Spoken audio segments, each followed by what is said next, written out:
dito talaga bugbugan dito. Ang daming knockdown sa loob eh. Gusto ko rin sitruhin to eh. Paano? Masyadong dikit-dikit. Halos lahat to dapat tanggal to eh. Pag pumasok ka sa loob niyan eh, may mga malalaking punong kahoy dyan, pero may mga nagtumbahan, nagkalat. Yeah. Pero maaliwalas kung lagyan ko ng mga tanggalin ko mga maliliit niyan na yan na panggulo. Tulad ng lahat ng mga to, puro panggulo lang to. Pinapasikip lang hindi ka, yung iba hindi makahinga eh. Yeah. Pero ipaproject ko rin to. Sisitrohin ko rin lahat to. Masukal. Yeah.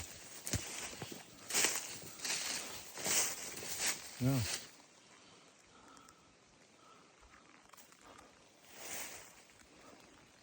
Sukal. Pero doon sa loob, makikita mo yung level ng ground. Maganda.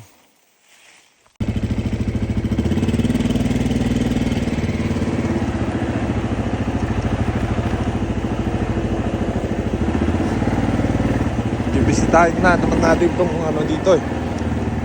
Yung mga access road kasi ang rin na priority ko eh. Itong area dito eh. Para maka-access tayo sa kabila. Matagal ko nang tinitignan ito pinaplano. Kaya lang wala pang nabubuong oras. Puro palang plano. Ginawa ko ng tulay dati ito eh. Yan, tubig yan. Puro to, walang tubig dito. May mga portion lang na may uka. May tubig. Kasi nga dinadaanan ng tubig eh. Ito yan, beaver house yan eh. Ito may tulay ako rito. Mga ganyan lang ang niya. Makakarating ka hanggang doon. Kaya lang matataas kasi itong damo. Minsan di ako nakakapunta rito dahil nagko-concentrate ako dun eh. Tulad niyan, may tubig na portion niyan.